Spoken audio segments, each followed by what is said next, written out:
नमस्कार, मैं मुनीन शर्मा। आप सबका पर्दाफाश न्यूज़ में बहुत बहुत स्वागत है।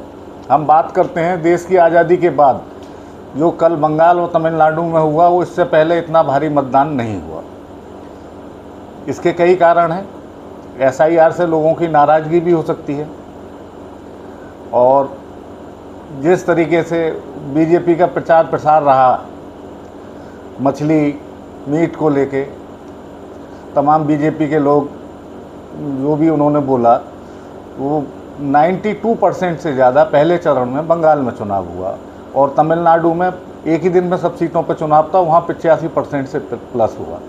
ये भारत में देश की आज़ादी से लेकर अब तक जितने चुनाव हुए हैं, इतना परसेंट, इतनी तेज़ इकट्ठा होकर जनता ने वोट नहीं डाला। इसके दो मायने लगाए जाते हैं, या तो मौजूदा सरकार के पक्ष में और बीजेपी जिस तरीके से चुनाव प्रचार और जो उसने करा है उसके विरुद्ध है, या ये बीजेपी के पक्ष में है। ये तो 4 मई को पता चलेगा।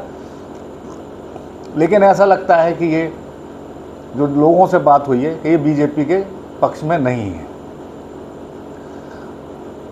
उसके बहुत सारे कारण हैं। जिस तरीके से बीजेपी चुनाव लड़ रही है, किसी भी पार्टी को कहीं भी खड़ा होने नहीं दे रही है, चुनाव को बहुत महंगा कर दे रही है, और इसमें बीजेपी के सहयोगी तमाम आरोप लगते हैं चुनाव आयोग पे, फोर्सेस पे जो डिप्लॉय हुआ है वहाँ, ऑब्जर्वर जो वहाँ से तमाम अधिकारी भेजे गए हैं चुनाव को प्रभावित करने का।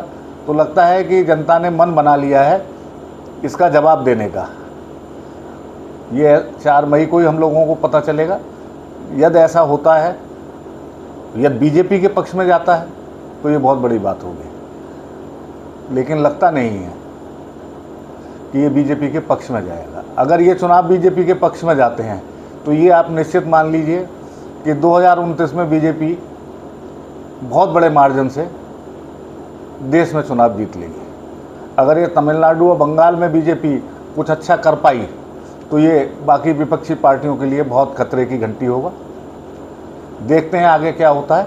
आज के लिए बस इतना ही। धन्यवाद।